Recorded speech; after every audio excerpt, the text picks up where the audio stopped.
Alors on sort du ministère, nous avions rendez-vous avec... Le directeur du cabinet comment adjoint il du s'appelle ministère du Travail, M. Fabre, si je ne me trompe pas, et Madame Est-ce qu'on les Christelle nomme Gauthier, ministère du Travail, est chargée notamment du soutien à la parentalité. Nous avons été reçus pour aborder spécifiquement la dégradation dans la protection de l'enfance, dans les prises en charge et pour les salaires. On a eu un échange quand même, je pense, attentif. On ne peut pas dire que c'était langue de bois, Non. du tout. Quand on parle quand on parle budget, ils disent effectivement qu'il y a 12 milliards de versés par l'État pour la protection de l'enfance et qu'il s'agit plus de la manière dont l'argent est attribué, dépensé, qu'il n'y a pas de traçabilité en fait en gros. Et c'est vrai qu'on sait qu'il y a des endroits qui coûtent très cher, mais parce qu'ils sont mal pensés, mal travaillés sur du long terme.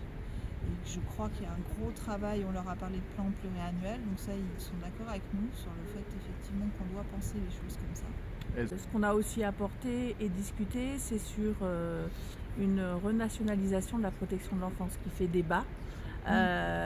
Puisque dans les départements il y a la disparité, donc c'est vrai qu'on est allé sur ce sujet-là puisqu'il y a des choses que le gouvernement peut interdire, c'est-à-dire ou peut obliger la prévention spécialisée, le nombre de mesures par professionnel. C'est des choses que le gouvernement peut encadrer puisqu'on est dans une logique de décentralisation. Il n'y a pas de souci. Par contre, au niveau de la protection de l'enfance, l'État peut mettre un cadre pour empêcher les dérives qu'on vit actuellement dans la disparité des départements. Et c'est là que c'était intéressant, parce qu'on ressort, on a une copie en fait, on a un travail à rendre pendant 6 semaines, parce qu'on aura un prochain rendez-vous. Et dans ce travail-là, eh bien écoute, ce qu'on nous demande, c'est des mesures concrètes. Voilà, quelles sont les mesures concrètes? Tu viens d'en donner une partie, et on va se pencher sur la copie, parce que des idées, on en a plein, ça va être vite rempli.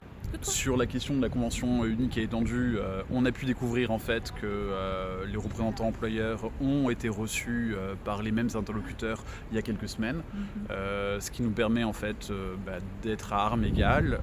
Nous, ça nous a permis en fait de rappeler que ce qui est important dans notre démarche, c'est de travailler en lien avec les organisations patronales, c'est-à-dire avoir un projet commun et ensuite aller voir le ministère, chose que les organisations patronales ne font pas actuellement. Donc voilà, au moins ça nous a permis en fait d'expliquer aux financeurs dans quelle logique on était, quelle était en fait notre ligne, comment on voulait avancer et quelles étaient nos priorités. On se revoit dans un mois et demi.